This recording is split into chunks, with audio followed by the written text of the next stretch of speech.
Boa noite a todos. Hoje a nossa convidada é a Sandra Strauss, super querida, formada em biotecnologia pelo Centro Tecnológico Neste, em Israel, estuda assuntos energéticos relacionados à medicina da casa desde ano 2000. Escritora do método A Cabala da Casa, ministra cursos de Cabala, Meditação e Inteligência Comportamental na Escola de Engenharia da Alma. Obrigada por ter aceito o nosso convite, Sandra querida. Passo para você agora o microfone. Boa noite. Oi, Su, agora que eu estou te vendo. Enquanto você falava, boa noite. Oi, minha querida. Boa noite. Agradeço o convite. Vocês estão me ouvindo bem? Está todo mundo me ouvindo bem? Está me ouvindo, Su? Sim, sim. É um prazer estar aqui com vocês. É sempre um prazer poder compartilhar esse conhecimento. A Su me disse que tem... Su é porque nós somos íntimas, né? A Suzana me disse que tem pessoas do mundo inteiro. Eu sempre fico muito feliz, né? Essas são as vantagens da tecnologia e poder falar para um grupo tão bacana. E o que eu gosto, assim, quando eu começo a falar sobre Kabbalah, a falar sobre Torá, para um grupo que tem o receptor para ouvir esse assunto? Eu gosto porque a gente pode aprofundar, eu posso falar de Torá sem ter que explicar muito o que é a Torá. Mas vocês vão ver que a Torá, para um cabalista, tem uma outra ótica. E é disso que a gente vai falar hoje. A gente vai falar de Gênesis. Todo Gênesis é a possibilidade de um reinício, de um recomeço, de um ressignificar das nossas vidas. E a gente vai falar de Bereshit. Então, vamos começar do começo. O combinado é que eu vou falar um pouquinho, depois eu vou abrir para perguntas. E adoro as perguntas, então todas elas são muito bem-vindas. Começar contando um pouquinho da minha história, né? A Suzana me apresentou, quando eu tinha 18 anos eu tive um chamado abrâmico, de Abraão mesmo. Eu ouvi, sai da casa da tua parentela e vai para a terra que te mostrarei. Não foi bem assim, mas foi mais ou menos assim. Sai fora da tua casa, né? Sai fora da tua casa, está na hora de vazar. Uma coisa mais ou menos assim. E aí eu falei, bom, vou para Israel, né? Vou fazer um ulpan, vou ficar 6 meses, depois vou passear pela Europa. E chegando em Israel, a gente se apaixona, eu já conhecia, mas não com aquele olhar de morar e de conviver e de falar o hebraico, me apaixonei e falei, não, vou fazer faculdade aqui, voltei para o Brasil, fiz aliar, voltei para Israel e fui fazer uma faculdade de biotecnologia, engenharia de equipamento médico. E até então eu não sabia por que eu estava estudando aquilo, para que eu estava... A pergunta não era por que eu estava estudando aquilo, era para que eu estava estudando aquilo, que só foi se revelar anos na frente. E foram 5 anos muito ricos, estudando muita medicina, muitos circuitos elétricos, mas eu não me encontrei dentro da profissão. Era uma profissão dentro de hospitais, programando equipamento médico na área de biotecnologia, e eu voltei para o Rio de Janeiro e me casei, e durante a obra, em Ipanema, a gente começou a se deparar com vários problemas muito sérios. Todo mundo que se envolvia com a energia daquele espaço, empreiteiro, marceneiro, marmoreiro, todo mundo que participava da obra falia, quebrava. E o meu marido, na época, pai do meu filho, também teve uma perda financeira enorme, apareceu uma doença, existia uma energia de falência ali. E aí eu cheguei para o porteiro do prédio, aquele sonho, né, que era um sonho, estava se tornando um pesadelo nas nossas vidas, a obra era para durar 1 ano, estava se estendendo para 2, e tudo de errado que podia acontecer, acontecia. Até o certo, o mais previsível que podia ser certo, dava errado. Eu cheguei para o Severino, porque aqui no Rio de Janeiro todo porteiro se chama Severino. Falei, Severino, qual era a história desse lugar? O que aconteceu aqui antes? Quem eram os moradores? E quando Severino começou a me contar a história, eu falei, meu Deus do céu. Realmente, até então eu era uma engenheira muito exata. E como é que eu mudo a energia desse espaço? E estou lendo um jornal e vi assim, medicina do habitat. Falei, que interessante, então quer dizer que a minha casa pode ter cura? E fui atrás. Foi quando eu comecei a me apaixonar por esse mundo metafísico. Para Kabbalah, a espiritualidade, ela é o oposto do que é físico, porque quando a gente pensa em espiritualidade, a gente pensa...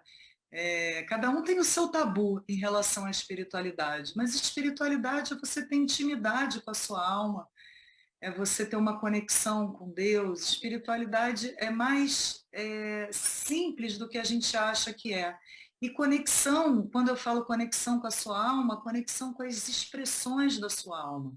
Se eu sei onde está o meu dedo indicador, né, isso é físico. Unha, cabelo, óculos, computador, isso é físico. Para Kabbalah, o espiritual é aquilo que é metafísico. Então, o amor, a gente não toca no amor. O amor é espiritualidade, disciplina, permanência, prosperidade. Isso tudo são expressões da nossa alma.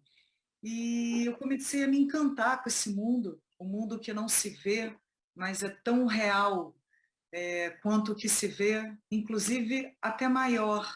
A Kabbalah vai dizer que a gente só percebe até 10, a gente só percebe 10% da realidade. Não é o cérebro, a gente ouve dizer que o cérebro só funciona até 10%. Isso não é verdade. O cérebro funciona numa totalidade, assim como o coração, como o pulmão. A nossa percepção que é limitada em até 10%. Por quê?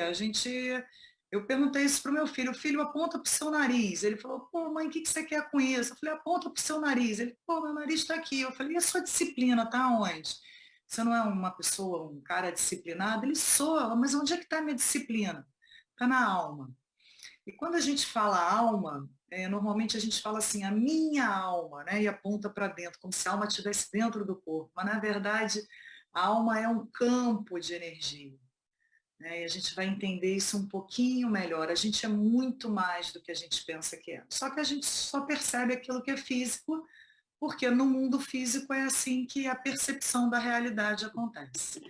Então eu fui conversar com o Rabino Newton Bonder, eu falei, Rabino, minha vida está dando toda errada, eu estou numa obra, a gente está cheia de boas intenções, tratando bem todo mundo, mas está dando tudo errado. Ele falou, isso em 99. Ele falou, Sandrinha, você precisa começar a estudar Kabbalah. Eu falei, Kabbalah? Mas a gente com os nossos tabus, né? A gente, quando não sabe o que é, vem com milhões de preconceitos. Eu falei, não, imagina, eu não posso estudar isso, eu sou uma engenheira. Ele falou, existe uma tribo enorme dos engenheiros místicos. Bem-vindo à tribo dos engenheiros místicos. E realmente existe. Né? E aí foi quando eu comecei a curar minha casa. E voltando à Torá, que é o que a gente vai falar hoje, eu fui estudar Kabbalah e não existe Kabbalah sem Torá. Kabbalah é o estudo das entrelinhas, das entreletras da Torá. A gente vê milhões de academias, escolas que estudam Kabbalah de uma forma mais, como eu poderia dizer, uma forma mais autoajuda, né? Mas Kabbalah é Torá. A gente vai entender o porquê que Kabbalah é Torá. E eu estudando Torá, estudando Kabbalah, eu estava lendo e estava escrito assim, Keter Amizrah. Keter, a coroa, é o Oriente. Eu falei, nossa, se a coroa é o Oriente, a coroa é a primeira expressão da árvore da vida. A árvore da vida é um diagrama, é um circuito, assim como eu estudava circuitos, a árvore da vida é um circuito com 10 expressões e 22 formas de conectar, de conectores dessas expressões, que é conhecido como os 32 caminhos da sabedoria. E eu falei assim, nossa, a árvore da vida, se Keter, né, a certeza, a convicção, a esperança, a fluidez, é o leste, então eu vou virar esse diagrama, e aí o diagrama da árvore da vida se revelou como uma bússola para mim. Esse diagrama tem todos os pontos cardeais, então eu adaptei a árvore da vida na estrutura da planta baixa da casa, achei todos os pontos cardeais dentro do ambiente e correlacionei as virtudes da árvore da vida com os setores da nossa casa. Falando assim é fácil, né? Mas foram só uns 15 anos de estudos para chegar nisso. Hoje já são 22 anos, já foram mais de 2.000 ambientes transformados, vidas transformadas, famílias transformadas. Formei esse ano a primeira turma de terapeutas da Cabala da Casa. Eu era uma, agora nós somos 40, é um exército. E a Kabbalah foi algo que realmente mudou a minha vida. Eu estava completamente sem perspectiva dentro daquela obra, com problemas sérios de doença na minha família, e esse aumento, essa amplitude da percepção, quando eu me perguntei lá atrás o porquê, não era o porquê, era o para quê. Então, para que eu estava naquela obra, para que eu estava naquele espaço, para estar aqui hoje com vocês e ter desenvolvido todo um método de cura. Mas é isso, como a nossa percepção de imediato ela é limitada, a gente não consegue ver além. O que a Cabala faz é realmente botar lentes novas para a gente começar a ver além. No momento que a gente começa a ver além, e é um além, é uma clareza, não é um além do além, veio do além, não. Ver além é ver um pouco mais claro, né? E quando a gente vê com clareza, a gente faz escolhas mais claras, escolhas mais assertivas. E a vida é feita de escolhas. Eu costumo dizer que as escolhas são sementes, e a gente vai plantando sementes e sementes o tempo inteiro com as nossas escolhas, e até mesmo quando a gente fala, escolhe aí para mim, eu estou escolhendo não escolher. Tudo é uma escolha. E às vezes a vida nos leva para caminhos que a gente de novo pergunta o porquê, e na verdade quem plantou essa semente de alguma forma fomos nós próprios. A Cabala vai dizer isso o tempo inteiro, que você é o único responsável pela sua vida, você é a causa da sua vida e não o efeito, você só é o efeito dela quando você reage aos acontecimentos ao invés de agir. Agir é agir de forma proativa, de forma pausada, de forma pensada, alinhando aquilo que a gente acredita com os nossos pensamentos, com os nossos sentimentos, aí sim a nossa fala e a nossa ação é assertiva para essas sementes serem sementes luminosas na nossa vida. E aí a gente não precisa se perguntar tanto o porquê, porque quem pergunta o porquê, ele se torna vítima da circunstância, e toda vítima não consegue transformar. Então, vamos falar de Torá. Eu fiz uma abertura, e muita gente me pergunta, e qual foi o final dessa história, né, desse apartamento? O apartamento foi um grande laboratório para a Cabala da Casa, a gente transformou a energia de lá, o meu filho Natan nasceu lá, quando, né, a gente dá a luz em todos os sentidos. Então, realmente, o que foi um problema naquele momento, na verdade, era uma oportunidade, era de ser quem eu sou hoje. Essa é a grande verdade. E voltando para Kabbalah e Torá, a Torá é representada pelos 5 primeiros livros da Bíblia, né, onde o primeiro é Bereshit, é Gênesis. A gente tem várias formas de interpretar esse texto. A gente tem a forma literal, que é aquilo que está escrito. A gente tem a forma alusiva, quando tem uma dica. Vou dar um exemplo. Não acredito que todos vocês já ouviram falar em Lilith. Acredito que no movimento Lilith, um movimento feminista, mas Lilith é um dos primeiros personagens da nossa Torá. Só que ela não aparece de forma literal, não está escrito ali que Lilith foi a primeira mulher de Adão. Existe uma alusão, uma dica, que quando Deus dá Eva para Adão, Adão se vira para Deus e fala assim, essa sim é uma mulher, né? Ele fala, essa sim. Se ele falar essa sim é porque já teve uma outra antes, e aí os comentaristas começam a decifrar os cabalistas começam a pegar as letras e somar os valores numéricos das letras para ver o que eles podem achar de códigos ali, e aí, dentro dessa alusão, também é uma nova forma de se interpretar a Torá. Então, a gente tem o literal, aquilo que está escrito, o alusivo, que é uma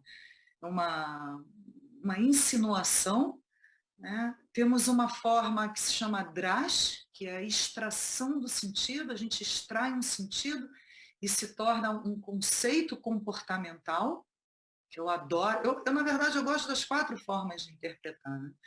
E o sod, que é o oculto, que é aquilo que está nas entreletras, nas entrelinhas, que não é dito, que não é insinuado, que não é alusivo, que não é extração de sentido, mas tem também ali, de uma forma oculta, ele está implícito e se revela de diversas formas. E a Kabbalah é exatamente esse sod, esse segredo. Só que ela precisa, para poder ser interpretada, da parte literal, daquilo que está escrito, da parte metafórica, da parte da extração do sentido, para a gente chegar naquilo que não está escrito, mas que é tão doador de sentido quanto aquilo que está escrito. Parece difícil, mas não é não. É só sofisticado. Não é difícil, mas é sofisticado. A nossa Torá é sofisticada. E o que eu quero falar para vocês hoje? Uma nova percepção da Torá. A Torá, para um cabalista, ela não é um livro religioso, e sim um livro de conceitos. A palavra turismo vem de Torá. Para a gente fazer um turismo, a gente precisa ter um mapa. É um mapa que vai dando essas direções de como trilhar a jornada, e a Torá é um mapa, onde esses personagens, né, que a gente conhece, e a gente hoje só vai falar de Gênesis, né, se vocês me deixarem falar de Torá, eu vou falar de Torá para o resto da minha vida, mas a gente tem um tempo aqui. E esses personagens dentro do livro de Gênesis são arquétipos. Arquétipos são potências latentes dentro da gente. Então, o cabalista, ele enxerga o Adão como a sua luz, como a sua consciência plena. O cabalista enxerga a Eva, a mãe, como o sentimento, como as emoções, as sensações. E o cabalista enxerga a Nahash, a serpente, como um mecanismo reativo dentro da gente que negocia com a gente o tempo inteiro. Então a gente acorda de manhã e a gente fala assim, vou fazer meu exercício, não vou fazer meu exercício. Essa é a Nahash, essa é a serpente. E o que acontece no drama, na trama original? A serpente seduz a Eva, come aqui essa maçã, que é uma delícia maravilhosa. A Eva seduz o Adão. E, na verdade, o pecado original não foi pecado nenhum, e sim uma inversão do que deveria, do nosso comportamento. Porque se eu tenho um comportamento que é sabotador, que sabota as minhas emoções, que sabota a minha consciência, o pecado é isso, eu não estar na minha potência. Por quê? Qual é a ordem? Quando a gente fala num tikkun, num reparo, a ordem é consciência, Adão, né? Pensamento, sentimento, Eva, e a ação. A atividade, não a reatividade sabotadora. Então, quando a gente começa a olhar para esses personagens, e saibam que a inteligência emocional vem daí. O que é a inteligência emocional? É a gente alinhar, né, os nossos pensamentos aos nossos sentimentos, a nossa fala e a nossa ação. Por que muitas vezes a gente fala alguma coisa que não tem nada? Você fala, nossa, como é que eu falei isso?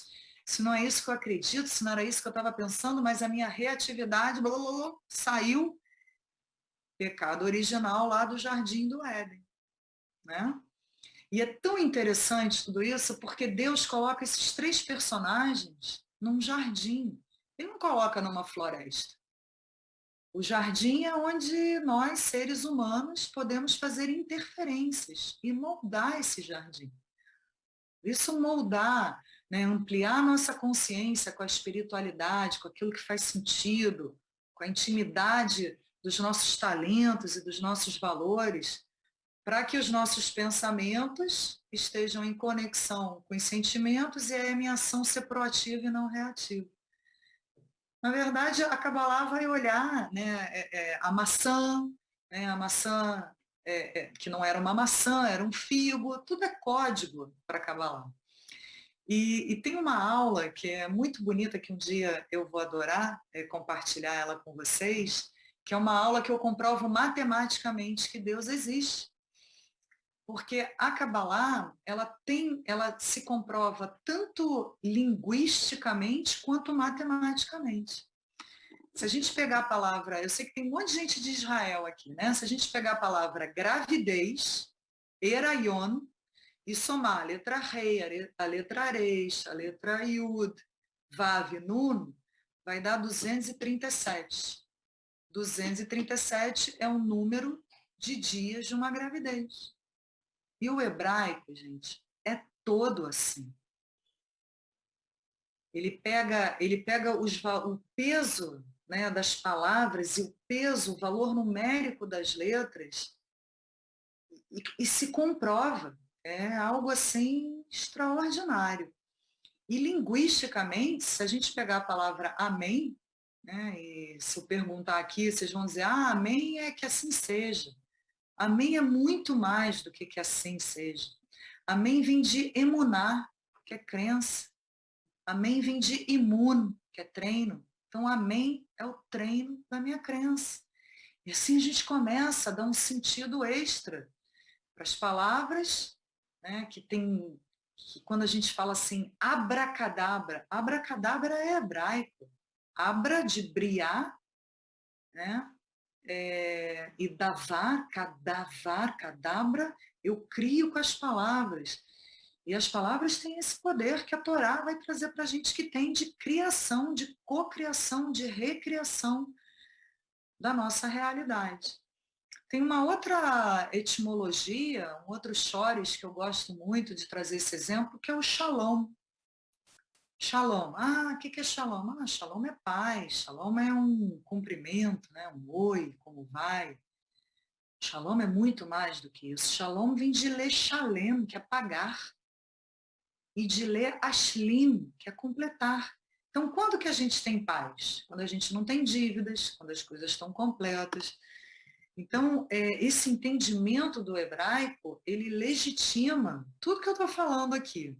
Para quem acha que a parte mística é uma parte inventada ou esotérica, não. A parte mística da Kabbalah é completamente científica.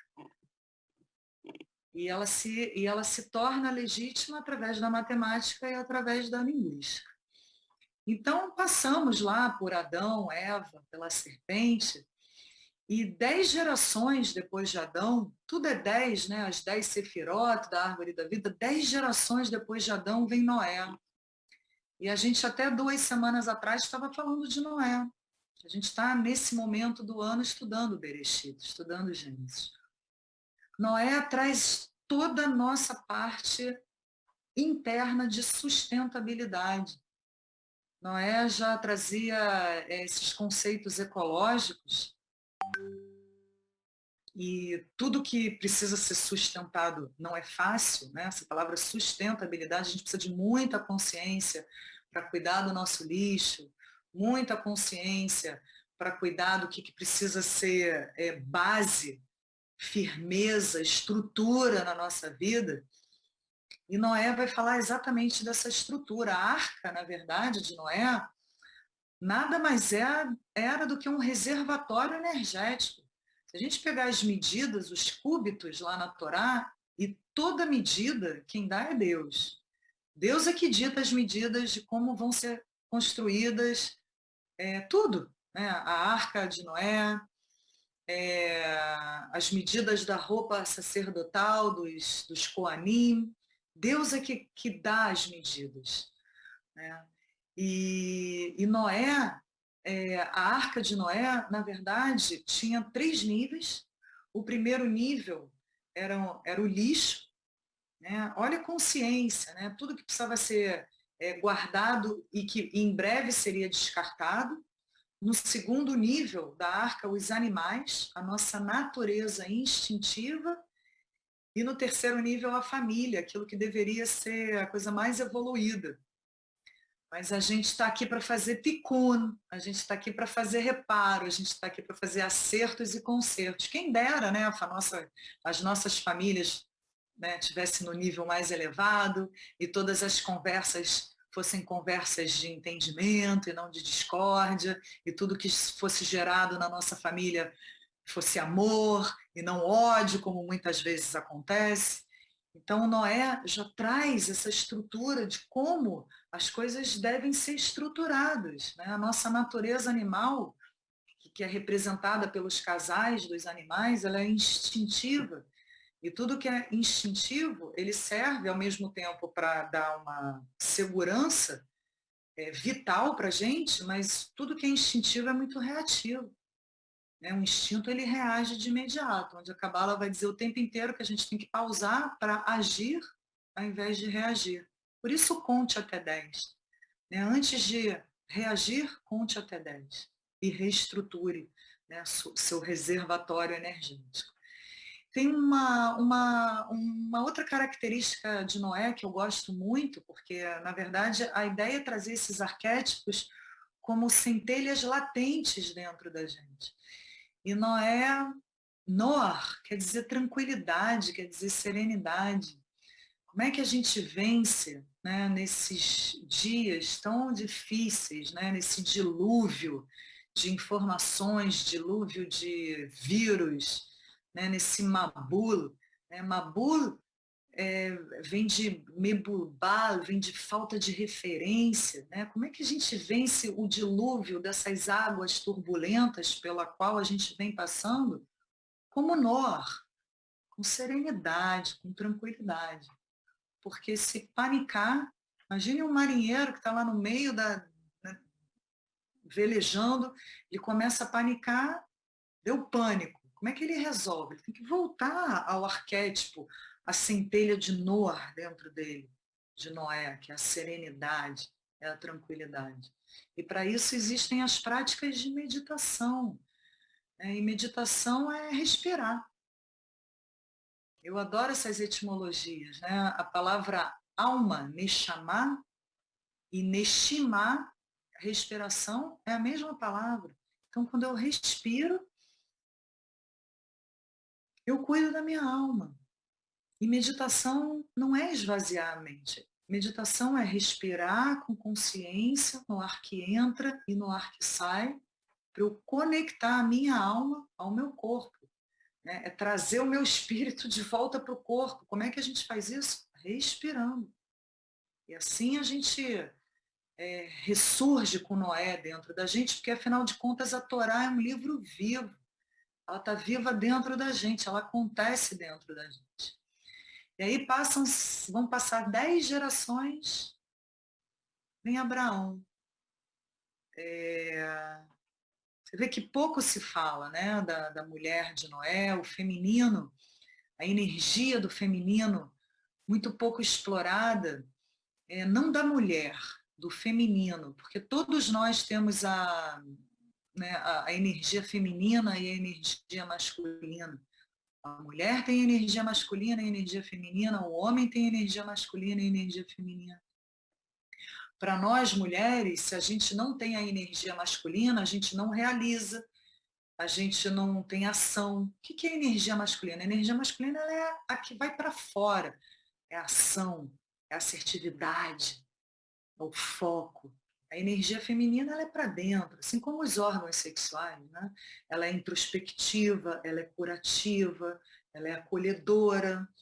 E a gente ainda está precisando muito trabalhar essa energia feminina no mundo, porque a energia feminina é a que vai olhar para o coletivo.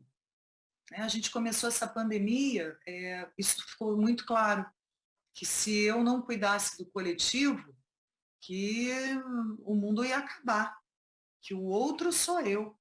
Só que isso, ao longo desses quase 2 anos, dispersou, porque o ser humano esquece com muita facilidade. A gente precisa relembrar disso, que a gente precisa cuidar do coletivo. E Abraão, 10 gerações após Noé, ele tem esse chamado, né? Esse chamado que todos nós temos, sabe? Está na hora de sair da casa do seu pai, da casa da sua mãe. Abraão é um privilegiado dos seus tempos, porque seu pai era um comerciante, mas ele sente que tem alguma coisa muito fragmentada ali, né? O pai vendia santinhos, né? Ídolos. E naquela época, no Iraque, era isso mesmo. Na Mesopotâmia era isso, eram vários deuses. Deus tinha várias facetas, até a gente achar que Abraão é o pai do monoteísmo, né? Que cria a religião, o catolicismo, o judaísmo e o islamismo, mas Abraão não cria religião nenhuma. Abraão ele vem com o conceito da unicidade, né? Deus é um, a fonte é única, essa energia que a gente recebe, ela é única, ela é doadora, ela é compartilhadora, e não tem nada, absolutamente nada que eu possa fazer aqui que eu altere essa natureza de Deus. Deus é doação, Deus é energia de compartilhamento. E quando a gente reza, não é para Deus, é para a gente. Quando a gente reza, a reza energeticamente, né, o mantra, né, o som, ele tem o poder de recriar a energia, por isso o poder dos salmos, o poder das rezas. Né, e a gente hoje está estudando Isaac, e a comprovação que a reza altera um padrão energético vem dessa paraxá dessa semana. Quando Rebeca e Isaac estão tentando ter um filho e eles não conseguem, e eles começam a rezar, eles mudam o padrão energético e vêm os gêmeos, né? Mas voltando em Abraão, Abraão e Sara, né? Não tem Abraão sem Sara. Até porque eles, se vocês repararem, todo personagem bíblico ele tem uma dificuldade física. Eles não são seres perfeitos e nem são deuses, eles são humanos como a gente e com dificuldades, né? Moisés era gago, Jacó era manco, né? Isaac estéril, e assim vai, né? E quando Abrão se conecta, né, com Sara, e eles também estão tentando ter um filho, ele recebe um H, né, a numerologia vem daí, quando ele vira, em vez de Abrão, de pai de muitos, ele vira Abraham, pai de todos. Muito lindo isso. E Sara, não era Sara, ela era Sarai, tinha um Yud. O rei é uma letra que tem uma energia feminina. O Yud é a semente, tem a energia masculina. Então, o que Deus faz ali? Ele equilibra, né, o feminino e o masculino, ele coloca uma energia feminina no nome de Abraão e tira a energia masculina. Porque Sara era mandona, né? Sara tinha poder. Poder a ponto de mandar Agar embora com seu filho do acampamento, e Deus fala para escutar ela. Abraão pergunta para Deus, meu Deus, o que eu faço? Minha mulher quer que eu mande meu filho e minha outra mulher embora. E Deus fala, escuta ela. Sara tinha poder. E o poder é isso, né? Ele vem muito do masculino, mas se está equilibrado, a gente tem poderes equilibrados. Está difícil a gente chegar a isso numa governança energética de poderes equilibrados. Vamos ver se a gente vai conseguir fazer esse Tikkun ao longo desses 6.000 anos que a gente tem. A gente já está em 5.782, né? Temos até o ano 6.000 para fazer esse Tikkun, para fazer esse reparo, para a raça humana ter essa chance de continuar como espécie nessa galáxia, nesse planeta. A Kabbalah vai falar disso também. Então, Abraão, dentro da árvore da vida, ele é Hesed. Abraão está no sul, né? Se a gente for falar de pontos cardeais, porque ele vai para o Negev. Né? Tudo está indicado na Torá através de códigos. Né? E Hesed é a hospitalidade aperfeiçoada. Então, o Abraão e a Sara dentro da gente é quando a gente acolhe e respeita tudo e todos. Essa centelha abrâmica ela é muito poderosa dentro da gente, porque quanto mais a gente compartilha amor, mais amor a gente recebe. Cabala vai falar, isso é uma das leis cabalísticas, né? A gente atrai aquilo que a gente vibra. Isso não veio do livro Segredo, não. Isso era Deus já ensinando nos primórdios para Adão, falando das leis de causa e efeito. Então, se eu acordo de manhã na confusão, na reatividade, brigando, não tem como eu atrair amor. E Abraão era aquele que tinha os 4 cantos, os 4 lados da tenda dele escancarados, abertos. Ele tinha uma recepção. Esse sim foi o verdadeiro cabalista. Porque cabala, né? Se a gente está em Israel, a gente fala cabalá, se a gente está no Brasil, a gente pode falar cabala, porque é uma adaptação, né? Yoga ou yoga, tanto faz, cabala ou cabalá. A cabala significa recepção. Se a gente entra numa recepção de um hotel, está escrito lá Kabbalah, em Israel. E a gente precisa de 2 coisas para receber a energia daquilo que a gente realmente precisa. Porque Deus não vai dar para a gente aquilo que a gente quer e deseja. Isso quem quer é o nosso ego. Deus dá para a gente aquilo que a gente precisa. Mas até para a gente receber aquilo que a gente precisa de 2 virtudes. A primeira, a humildade. A segunda, o senso de merecimento. A humildade para eu reconhecer que o outro tem algo para compartilhar comigo que eu não tenho. Humildade é isso, não é se sentir humilde, se sentir inferior. Não, humildade é estar aberto a aprender, estar aberto a receber. Aquela pessoa que fala, eu sei,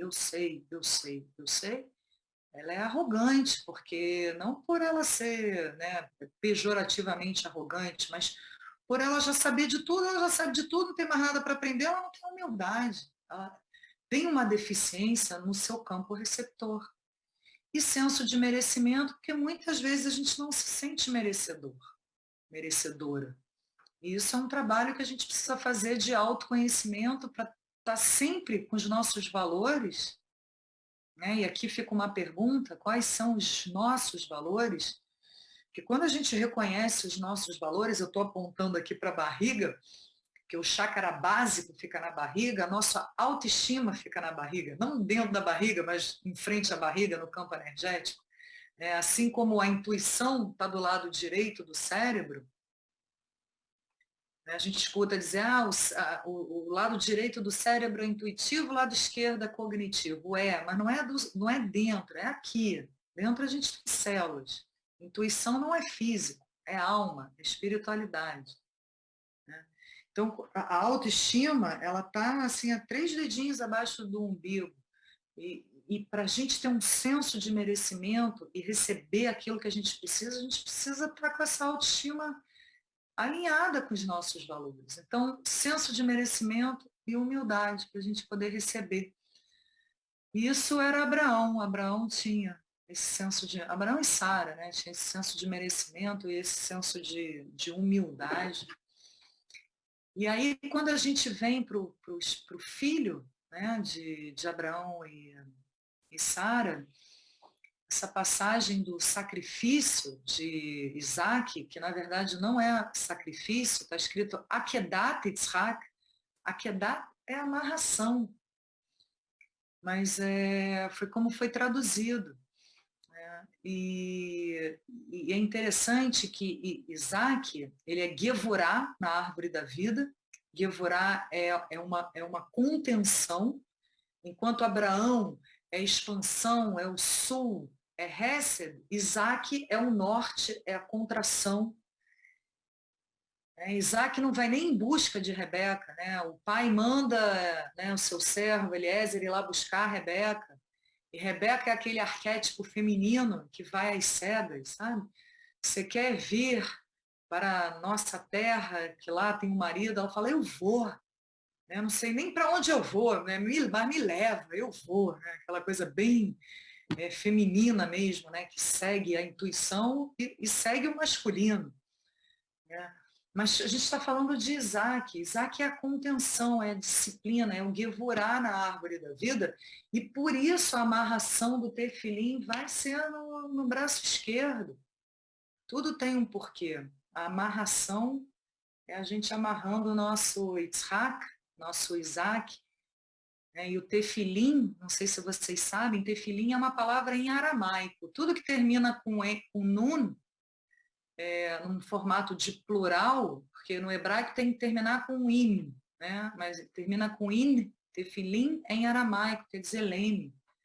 Né? Então a disciplina, o nosso Isaac, é aquilo que é o leme, aquilo que dá a direção, disciplina. Claro que se a gente pode contrabalançar Hesed com Gevurah, Avraham, Yitzhak, Abrão, Isaac, a gente tem o amor com disciplina, né? Que é assim que a gente tem que amar. Essa coisa de amar desmedidamente, isso não é bom nem para quem ama, nem para quem recebe esse amor. E aí a gente vai chegar até Jacó, porque a gente está falando de Gênesis, né?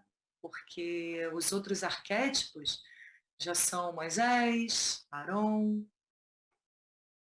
José está em Gênesis também, mas José já está numa parte mais básica mesmo da árvore da vida. E Jacó é Tiferet na árvore da vida. Tiferet é o senso de beleza, mas não é beleza física ou estética, não, uma beleza de comportamento. E Tiferet na árvore da vida é o equilíbrio dentro da gente. Se a gente vê um comportamento desequilibrado, ele é feio.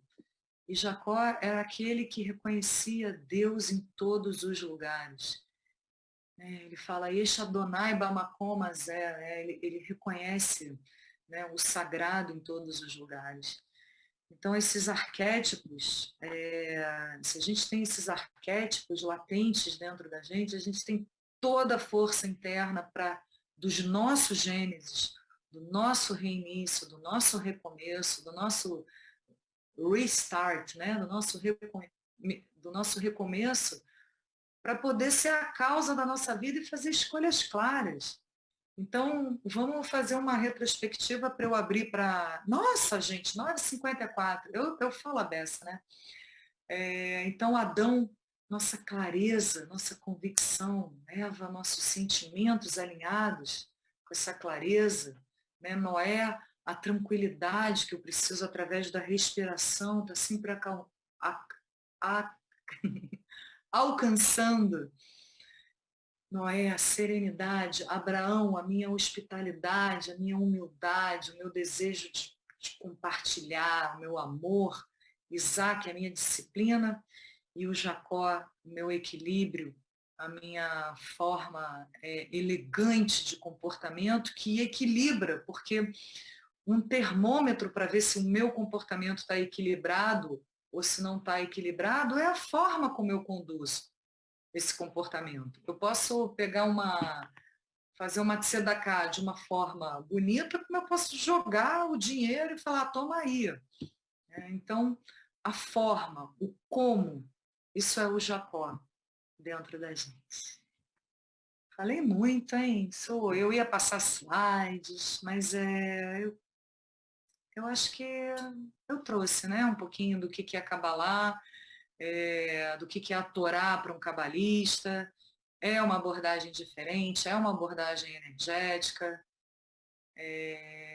as formas de interpretação da Torá e o que são esses personagens como arquétipos, como centelhas luminosas dentro da gente. Eu estou recebendo aqui parabéns.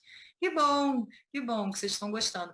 Mas o Zeca Levinson está com a mão levantada aqui, vai ser um prazer responder a sua pergunta, Zeca.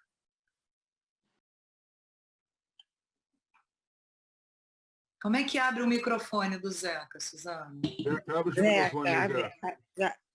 Abreu. Zeca, abre o microfone. Isso, abriu. Abreu, parabéns pela tua palestra, muito clara, mas eu me sinto até um pouco mal, inclusive, de ser o primeiro a perguntar, porque eu venho levantar todas as minhas dúvidas que eu tenho. Eu sou absolutamente cético, eu não acredito em nada dessa convenção de Deus e da história. Então, eu vejo alguns exemplos que, para mim, é ver para crer, meu pensamento científico. Deus criou o Gana Éden, que é o paraíso, que é tudo mais. E no Gana Éden já teve mentira, já teve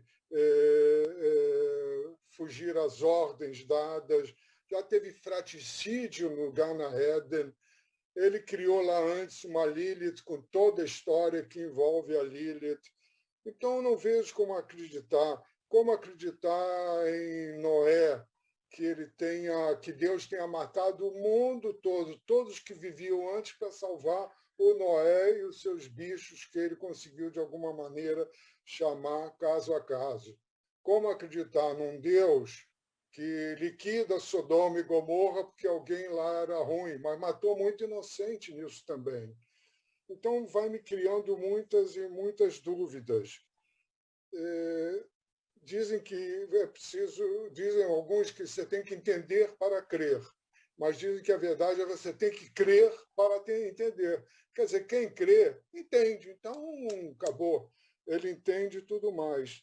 Então, você mesmo pergunta, você mesmo responde a sua pergunta, né, Zeca? Hein? Você mesmo pergunta, você mesmo responde a sua pergunta. Seu primeiro é ótimo, porque isso é coragem, né? E dizem que os ateus são são grandes benfeitores no mundo, porque eles não contam com Deus. Que Deus te ajude. Não, vamos pegar aqui e vamos fazer a gente. Graças a Deus. Mas não é possível. Eu fico me questionando assim, né? O ateu, né? Que não acredita em Deus. Mas, no fundo, em algum lugar dentro de você tem algo maior do que o físico, porque o amor é Deus. Tudo que está na nossa alma, você acredita que a gente tem alma? Não. Que anima? A alma, eu acredito que existe uma energia.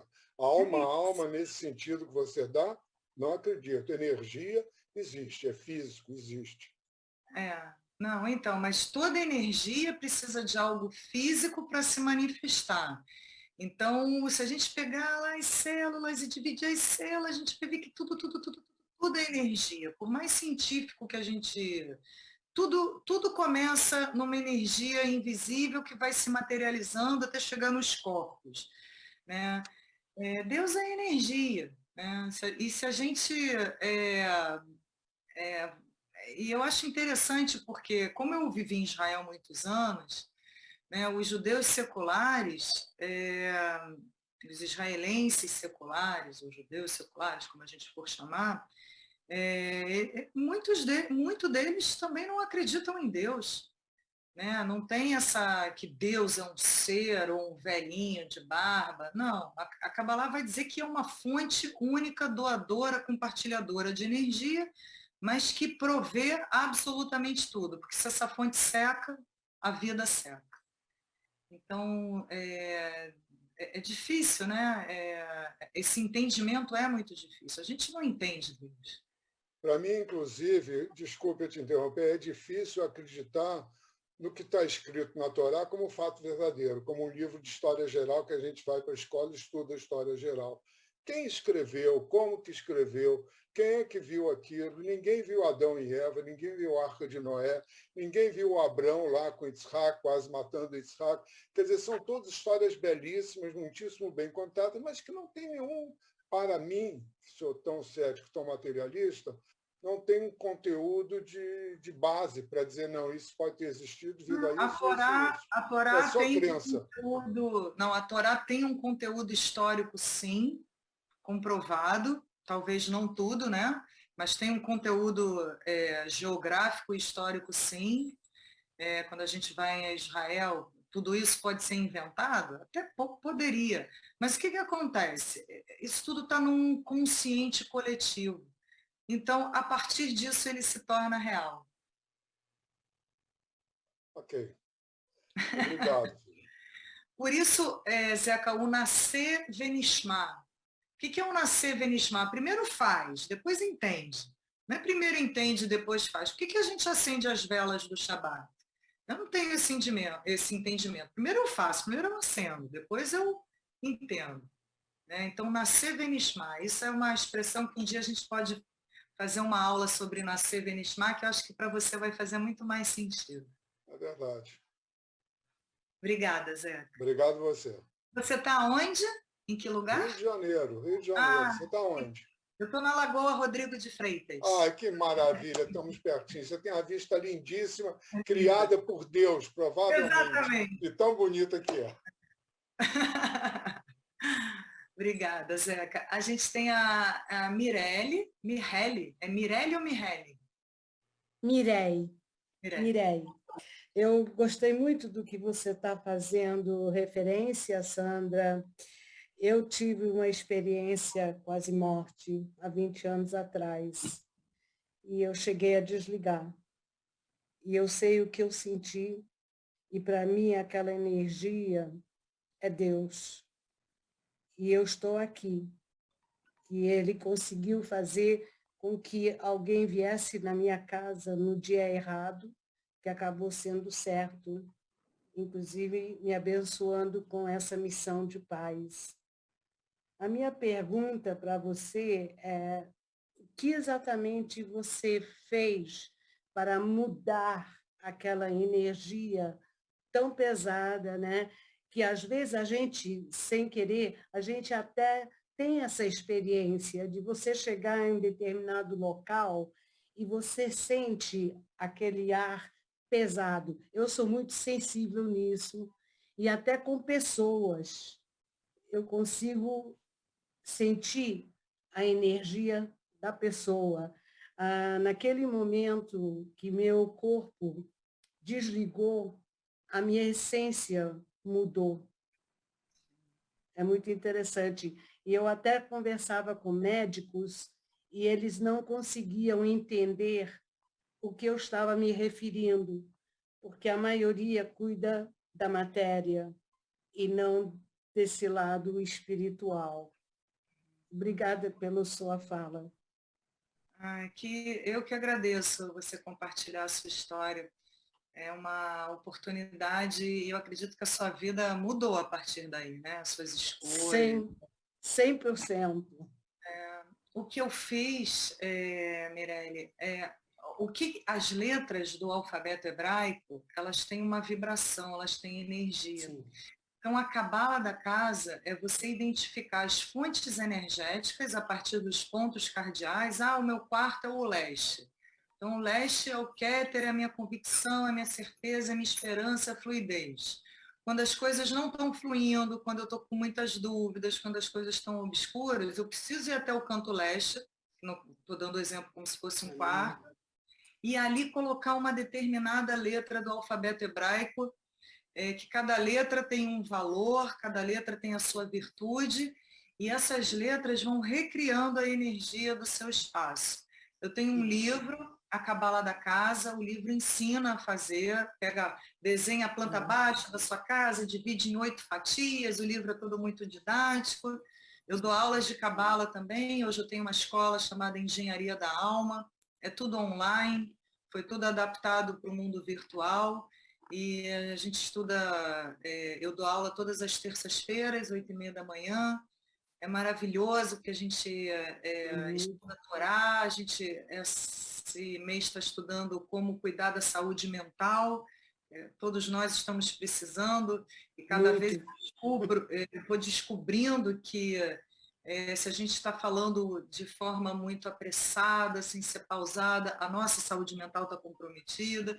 Só que a gente às vezes espera ter um colapso para cuidar dela. E a gente prevenir. Indicadores, né? Exatamente, para prevenir. Então, eu tenho um Instagram, Sandra Strauss, hoje em dia é muito fácil me achar. Tem como você depois botar essa... nome. É o meu nome. Onde você botar meu nome, ou no Instagram, ou no Google, vai aparecer lá. É um trabalho. Eu gostaria de poder assistir seu curso. Eu adoraria você na nossa sala, nossa comunidade Cabala Online é muito acolhedora. Você está onde? Eu estou na Barra da Tijuca, Tô bem carioca aqui, gente, que coisa boa. Não, Não, tem paulista. Tem paulista aqui. eu não sou carioca, eu sou inglesa, mas eu estou morando aqui no Rio de Janeiro. Muito obrigada. Obrigada. Eu que Sandra, agradeço. posso falar? Posso falar? Eu queria que você falasse um pouquinho do espiritismo dentro da cabala. O espiritismo é porque a gente confunde, né, espiritualidade com espiritismo. O espiritismo é uma religião, tem muitas coisas assim semelhantes, assim como toda religião tem muitas coisas semelhantes. Eu lembro que eu fui uma vez numa igreja ortodoxa, que tinha uma missa de uma pessoa, e eles falavam assim, santo, santo, santo. Igual a gente fala, kadosh, kadosh, kadosh. Né? No fundo, é tudo a mesma coisa, mas o que o espiritismo tem assim de curioso, similar a Kabbalah, é a explicação da reencarnação. As pessoas falam, nossa, o judaísmo acredita em reencarnação? Sim, a própria palavra Haim é no plural, né? São vidas. Então, mas assim, não tem uma ligação direta, né? O espiritismo é uma religião, assim como o catolicismo, assim como o islamismo, né? E a Kabbalah não é uma religião, ela é a parte mística do judaísmo.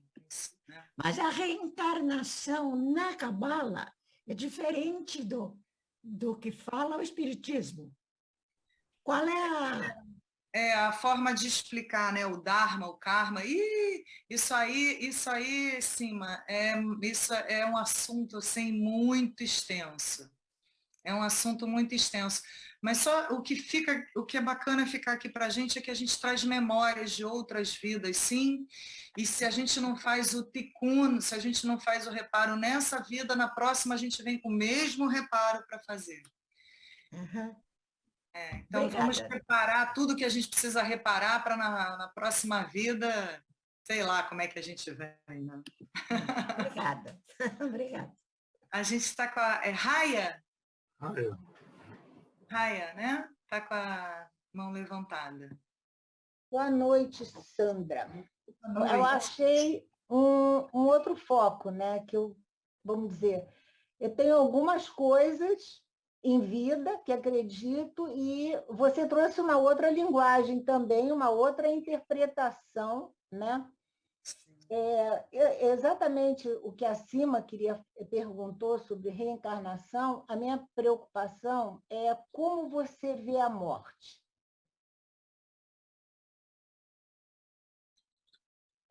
Eu já tive muitas questões com a morte. Né? Dizem que todo asmático tem muito medo de morrer. Então ele vem asmático porque ele tem medo de morrer, ele tem medo da morte, então ele é asmático. Né? A morte, ela faz parte da vida. Só que a nossa cultura não enxerga dessa forma. Outras culturas enxergam dessa forma. A morte faz parte da vida. Agora, quando a gente tem uma perda, um rompimento, é muita dor. E essa dor ela é linkada a um sofrimento. Então, a nossa cultura traz a morte como dor e sofrimento, mas a morte faz parte da vida. Só porque ela traz muita dor. Por que ela precisa trazer tanta dor? Porque ela tem que acontecer com dor. Isso é cultural, Caio. Né? No Japão vão fazer festas porque a pessoa fez a passagem, porque a pessoa evoluiu. E uma coisa interessante em relação a esse assunto, porque na Cabala, no judaísmo, a gente tem o Olam Abá, né? Como o mundo vindouro. E aí a gente espera que a gente acha que o mundo vindouro é mundo após a morte. E não é. Né? Tudo que a gente precisa fazer, ele até mas todo o nosso reparo, todo o nosso tikkun não é depois, morreu, virou santo, morreu, iluminou. A gente tem que fazer todos os nossos reparos no Olam Hazé, nessa vida. Né? A morte ela é um rompimento, ela é uma quebra. Então, a gente enxerga dessa forma, sofrida, doída. Eu também enxergo dessa forma. Deus me livre, né? Quando a gente perde um ente querido, não tem nada pior do que isso. Mas isso é cultural, porque a morte, para a Kabbalah, faz parte da vida, assim como o nascimento. É uma certeza, né? A única certeza que o homem tem é da morte, mas a questão, quando ela chega, ela vem com muita dor. E por que Muita. que a gente tem que sofrer? Eu queria É. saber também como você vê a intuição. Só completando a morte, a gente tem uma rabina, a Elka Rabina Rubi, que é recém-formada, ela foi economista do Banco Mundial, ela está em São Paulo e foi estudar rabinato com 65 anos de idade, está recém, né, tem 1 ou 2 anos que ela recebeu a Smirá, e ela tem um projeto super bonito chamado Café com Morte. Ela fala da morte com muita naturalidade, ela fala da morte com um outro entendimento, e a gente acha que quando a gente fala da morte, a gente atrai a morte. Ela quebra tudo que é tabu, vale a pena conhecer essa rabina. É até uma sugestão, hein, Suzana, de trazer a rabina Elka para falar para o grupo, porque é uma pessoa que foi, né, economista, aquela cabeça do Banco Mundial, viajou o mundo inteiro e virou rabina aos 70 anos de idade. Nossa, maravilhoso mesmo. Vou te dar o contato, vale muito a pena. Tá. André, você acha, então, virando para nós também, que é uma questão da nossa educação também, a preparação? É E se cultural. nós fôssemos preparados desde pequenos, Como tudo. vai ser difícil fazer essa mudança, né? É cultural, mudança cultural Agora, a intuição, Raia, ela é muito certa. Né? Ela se chama Bat Kol, é uma voz que você escuta antes de chegar ao seu julgamento. Né? Então, quando a gente recebe a emanação, aí vem para o lado direito da cabeça, que é a intuição, a sabedoria, o lado esquerdo da cabeça é a mente já deturpando, será que sim, será que não? Então, a intuição, ela é o primeiro sopro. Se você se conectar com o primeiro sopro e seguir sua intuição, a intuição ela é certa, ela não é. Escute a sua intuição. Eu tenho muita intuição, por isso que eu perguntei. Use-a sem medo. Use-a. Pode seguir. Pode seguir. Obrigada, Sandra. Tem muita coisa para você explicar. É muita coisa. Eu vou responder a Mary e a gente fecha, né? Porque já são 10h15. Tem a Beatriz também, tá, Sandrinha? Mary e Beatriz. Pode abrir o microfone, Mary, por gentileza. Então, muito prazer. Eu adorei o que você falou. Eu me identifiquei do início, princípio, tudo, fim, meio. Eu sou uma pessoa muito parecida com você, nas coisas todas que você falou. Eu fiz muitos anos de estudo da Torá, você deve conhecer, com a Mora Regina, e maravilhosa. Fiz aulas de Kabbalah, adoro, e eu sou uma pessoa que tenho muita intuição, muita sensibilidade, e eu adoraria fazer parte do teu grupo de estudo. Então, se você puder deixar contato. Amanhã a gente tem uma aula, vocês estão convidadas para participar, de verdade. Você só tem terça-feira de manhã? Esse curso de Kabbalah, sim. Esse curso de Kabbalah, sim. Eu faço outras formações. Só um instantinho, o telefone nunca toca. Só um instantinho. Alô? Alô? Eu ainda não acabei, eu já ligo, tá? Espera aí. Beijo. Desculpa. Tenho grupos de formação, que aí é à noite, mas esse conteúdo fica gravado. Quem não pode fazer terça-feira, 8h30 da manhã. Ótimo. Eu tenho o seu livro. É. E adorei. Eu ganhei de presente e é uma coisa que eu toda hora consulto. Ah, que lindo, Mary, que prazer. É muito bom, é muito bom. Então, parabéns. Foi um privilégio te ouvir. Como é que eu boto o link da aula de amanhã? Bota no bate-papo. Você consegue botar, Sandrinha, no bate-papo? Consigo. Ou então você manda para mim e eu mando para todo mundo. Não, Pode ser também. Vai ser mais fácil, senão eu vou ter que botar... Manda para a gente que a gente divulga, Sandra. Na verdade, todo o meu trabalho tá no Instagram, tá no site, tudo com o meu nome. O que eu vou compartilhar é o link de entrada de amanhã. Para quem quiser fazer uma aula experimental. Ótimo. Tá ótimo.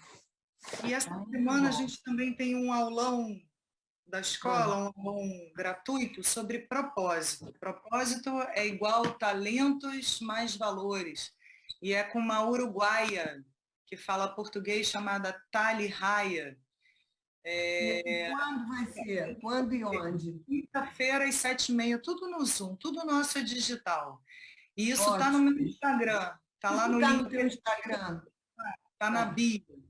A bio é embaixo da foto, é só clicar, vai estar lá, aulão gratuito, só fazer a inscrição que vai ser lindo demais, quinta-feira.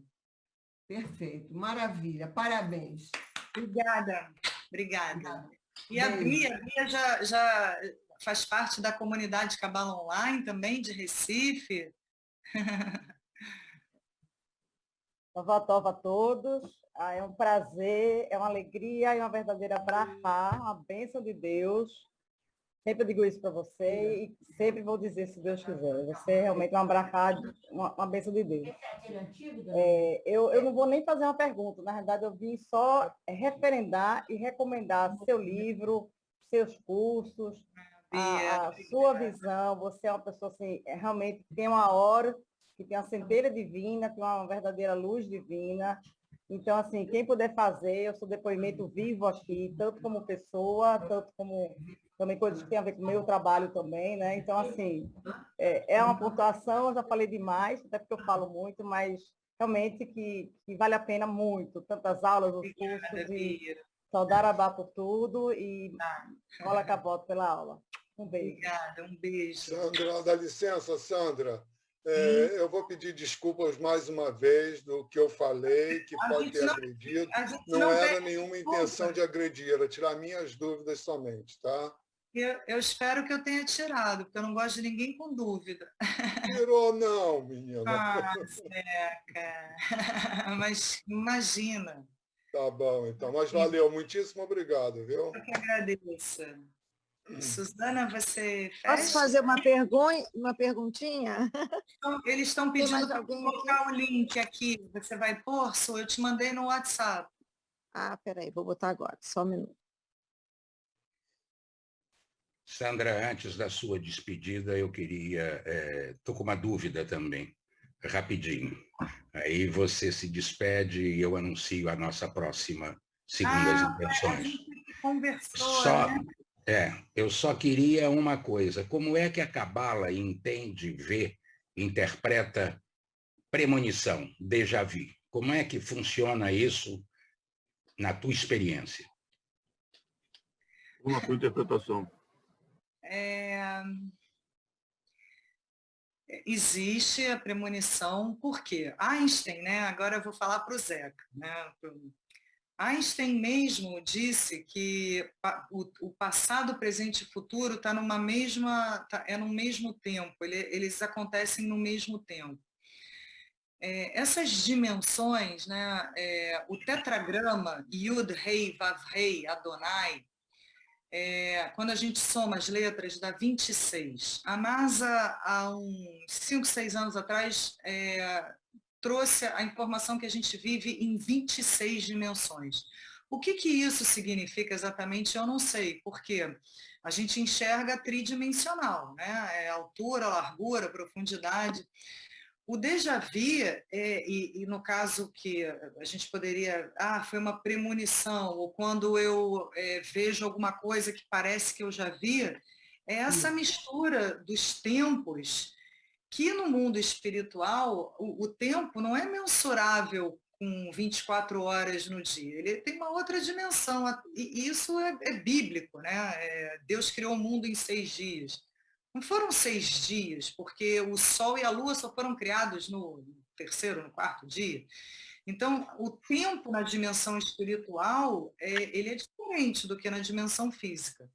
E isso, no caso, é uma mistura, né? A gente tem uma premonição porque a gente acessa alguma coisa que já aconteceu e que ainda não tinha acontecido. É complexo, mas é real. Mas a Cabala aceita, a Cabala explica, a Cabala me explica isso? É isso que eu quero saber. Dessa forma, falando de dimensão temporal. Entendi. E não como algo, o que a Cabala condena, eu poderia falar assim, são as previsões. Né? Então, eu vou ler a sua mão para saber se você vai casar em 2025. Isso não existe. Okay. Ela diz que você é a causa da sua vida, você faz as suas escolhas, você é o seu destino. Certo. Então, como você citou o Einstein, tudo é relativo, né? As leis físicas, a lei da relatividade, é a lei da... agora está me fugindo o nome das leis. As leis, elas são todas metafísicas, né? Os números que fazem os aviões, que dão as coordenadas, são números negativos. Lei da incerteza, quer dizer, a gente ainda vai ver que ciência e espiritualidade é uma coisa só. Muito bom. Sandra, só uma perguntinha. Você colocou o seu link aqui, só que não disse o link do aulão, não sei que horas que vai ser. Amanhã... Estou perguntando. 8h20 da manhã eu abro a sala, 8h30 a gente começa. Muito bom. Mais ninguém com alguma pergunta, porque senão eu passo a palavra em nome do nosso grupo para a Sandra, para ela eventualmente agradecer alguma mensagem, alguma coisa, e depois ela me dá a palavra e eu anuncio o nosso próximo convidado. Moisés, eu queria fazer um aviso que não é relacionado com a palestra. Ela se despede primeiro, a Sandra? Eu vou me despedir, gente. Deixa a Sandrinha. 8h30 da manhã. Sandrinha, eu ia fazer uma pergunta, mas enfim, você falou sobre os arquétipos masculinos, né, na nossa árvore da vida. Né? E sim, Rebeca. Isso. Tanta coisa para falar. Exatamente, e que foi maravilhoso. Mas eu queria depois, se você pudesse depois voltar e contar para a gente os arquétipos femininos. Eu adorava. Começar logo com Lilith, com a transgressora. E trazer para a gente, porque você falou do equilíbrio, né? Claro, temos o masculino e o feminino. E é tão importante esse feminino para abraçar o mundo, né? E você própria falou nessa pandemia o quanto é importante. Então, eu acho que é tão importante também a gente ver esse lado, né, dos arquétipos femininos e o que trazem para a gente aí de ensinamento. Então, fica aqui o convite. Obrigada mais uma vez, minha querida. Minha linda. Vai ser maravilhoso. Você fica ligada comigo amanhã, 8h20, se der alguma coisa, estão pedindo o link, se der alguma coisa, as pessoas te pedem, você manda para o grupo, para eles poderem participar? Sim, eu vou mandar para todo mundo que está cadastrado, vou pedir para o Beto também mandar. Tá bom, querida. Obrigada. Muito bem. Turma, muito obrigada. Obrigada a você por tudo. Chaya, pode falar, querida. Então, não tem nada combinado. O que você quer falar? Não tem combinado, mas eu preciso avisar, porque aqui é um espaço que pode também avisar, né, sobre formação de grupo. Nós estamos montando um grupo Rio e São Paulo, chama Dor-Vador. Sobre depoimentos de filhos de sobreviventes, mostrando como foi a nossa convivência e como nós fomos ou não sobreviventes também. O grupo já tem quase 60 pessoas, eu sou a responsável pelo Rio, a Mária Pelserman é a responsável em São Paulo, é uma médica, e junto estamos com Carlos Drais, que é do Museu de Holocausto de Curitiba. De Curitiba. Nós vamos eu li sobre isso. Posso informar sobre isso? Ou pode, né? Claro. Então, são várias etapas, está ficando um pouco difícil porque eu pensava que ia ser bem menor. O objetivo é trazer esses depoimentos registrados, porque Legal. eles não existem. Essa geração, como a minha, ela não tem registro de filhos de sobreviventes. E houve muito sofrimento, muita tristeza, muitas coisas, houve superação, mas é preciso contar essas histórias. Verdade. Então, o grupo está numa fase agora de responder um formulário, nós estamos racionalizando o máximo possível para ficar mais à frente, depois vamos ter depoimentos pelo Zoom, e o nosso objetivo, uma meta mesmo, é colocar com esses registros a gente chegar a um livro, a algum documento oficial e a gente colocar esse conteúdo. Só um pouquinho. E falar a resposta. Que também não é só... Deixa eu só terminar, aí o senhor pode perguntar.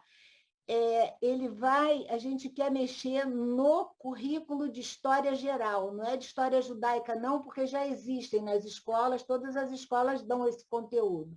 É quando o professor entrar no 9º ano do Fundamental 2, que dá a Segunda Guerra Mundial, ele tem que dar o Holocausto e nós vamos fornecer os dados de sobreviventes, de filhos de sobreviventes, de experiências, de tudo que a gente viu aqui também com historiadores, e a gente espera chegar até lá. Nós estamos assim no começo, está bastante, eu pensei que fosse mais fácil, é um projeto que eu já tinha há muito tempo, eu falei com o Carlos, antes ainda da pandemia, mas eu não queria só meu, porque eu acabei de escrever um livro sobre isso, infância e adolescência.